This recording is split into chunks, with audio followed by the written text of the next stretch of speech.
अस्सलाम वालेकुम, मेरा नाम डॉक्टर सहरिश है। आपका नाम क्या है? वालेकुम अस्सलाम, मेरा नाम आलियान है और मेरी उम्र 25 साल है।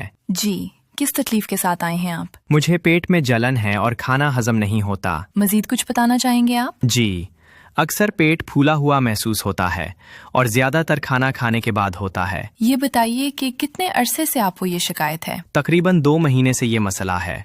क्या उसके साथ आपको उल्टी, मुतली, बुखार, कब्ज या मोशन का कोई और मसला तो नहीं रहता? हाँ, कभी कभी उल्टी और मुतली महसूस होती है और बर्पिंग आती है।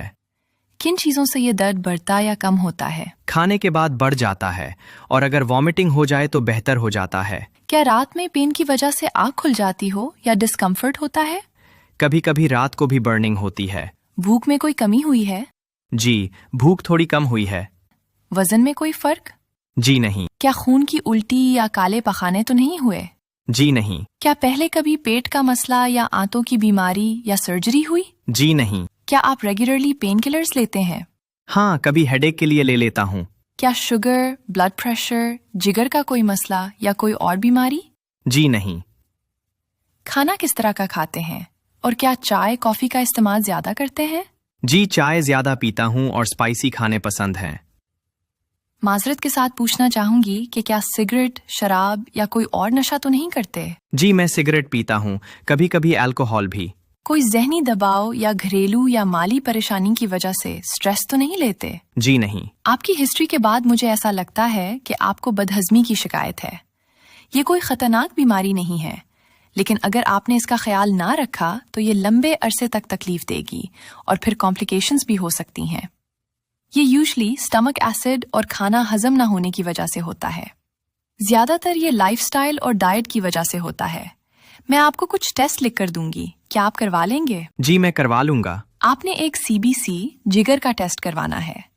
अगर मेडिसिन से दर्द बेहतर ना हुआ तो फिर मैं पेट के इन्फेक्शन का टेस्ट H. पाइलोरी करवाऊंगी और जरूरत पड़ने पर एंडोस्कोपी, लेकिन अभी फिलहाल इसकी नीड नहीं है। आपने कुछ एहतियात भी करनी है।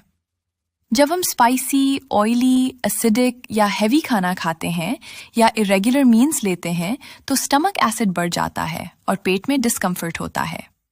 स्ट्रेस, कैफीन, कार्बोनेटेड ड्रिंक्स और स्मोकिंग भी सिम्टम्स को वर्सन करते हैं। डिस्पेप्सिया के दौरान अल्कोहल को अवॉइड करना सबसे इम्पोर्टेंट है। अगर पॉसिबल हो तो कम्प्लीटली बंद कर दें, वरना कम से कम कंजम्पशन करें।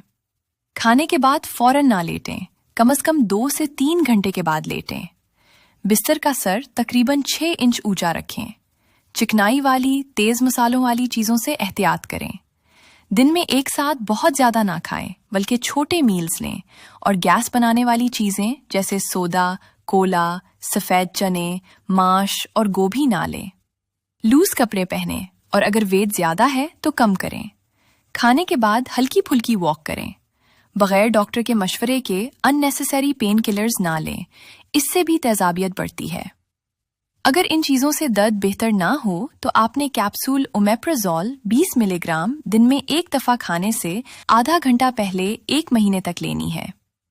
ओमेप्राजोल आपके स्टमक एसिड को कम करता है और डिस्पेप्सिया के सिम्टम्स में रिलीफ देता है। ये यूजुअली सेफ है और ज्यादातर लोगों को कोई प्रॉब्लम नहीं होती, लेकिन कभी कभी कुछ लोगों में साइड इफेक्ट्स हो सकते हैं, जैसे कि सर में दर्द, उल्टी, मुतली या लूज मोशन। अगर ऐसा हो तो दवा रोक दें और हॉस्पिटल आ जाएं। आपने 1 महीने के बाद आना है, लेकिन अगर उल्टी में खून आए, ब्लैक स्टूल्स हों, वजन में गैर मामूली कमी हो या खाना निगलने में प्रॉब्लम हो तो फौरन हॉस्पिटल आएं।